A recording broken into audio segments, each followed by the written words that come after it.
Hello, friends. So, I hope you are all fine. Good morning. All are fine. So, क्या आप मुझे सुन पा रहे हैं?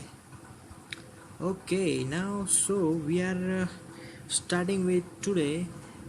That's standard 12, chapter 5, laws of motion. So, उसके introduction से स्टार्ट करेंगे आज पहले कि मोशन बहुत बार ये वर्ड आ चुका है, हम लोग उसको जानते भी है। मोशन किसे कहते हैं? अगर कोई ऑब्जेक्ट है, टाइम के साथ अगर उसकी पोजीशन चेंज हो रही है कंटिन्यूसली और विदाउट कंटिन्यूसली, तो उसको हम लोग मोशन में कहेंगे। मतलब मोशन यूनिफॉर्म भी हो सकता है, नॉन यूनिफॉर्म भी हो सकता है। मैंने पहले ही वर्ड यूज़ किया कंटिन्यूसली मतलब यूनिफॉर्म, एंड कंटिन्यूस नहीं है तो it is called non uniform. Clear? So motion, again, कोई भी चीज़ मोशन में कब आ सकती है?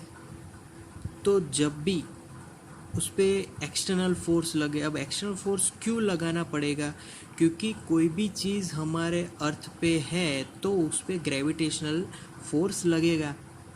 Always there will be gravitational force on that object. So उसको ग्रेविटी से थोड़ा डिफ़र करने के लिए एक्सटर्नल फोर्स अप्लाई करना पड़ेगा। क्लियर? तो उसको अगर कोई मूवमेंट चाहिए तो हमें एक्सटर्नली फोर्स अप्लाई करना पड़ेगा।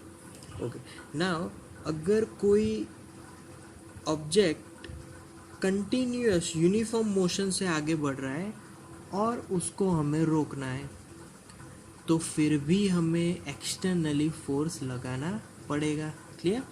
तो एक्सटर्नल फोर्स यहाँ पर ज़्यादा ज़रूरी है, या फिर हमें यूनिफॉर्म मोशन में ले जाने के लिए और यूनिफॉर्म मोशन से बाहर लाने के लिए।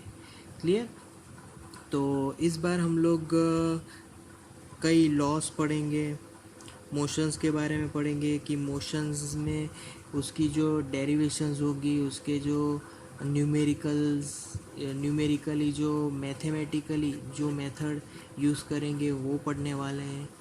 तो बहुत सारा कुछ इस चैप्टर में होगा अबाउट मोशन। उसमें इम्पोर्टेंट तो है ही कि लॉज को हमें याद रखना है पूरी अच्छे से, जिससे एग्ज़ाम में हम उसको प्रॉपर उसी मेथड में, उसी वर्डिंग्स में लिख सकें।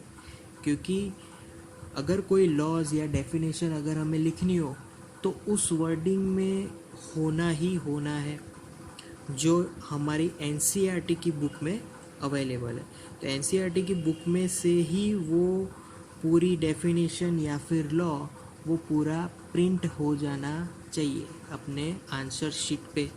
Clear? So that's the introduction of laws of motion today guys. Thank you very much.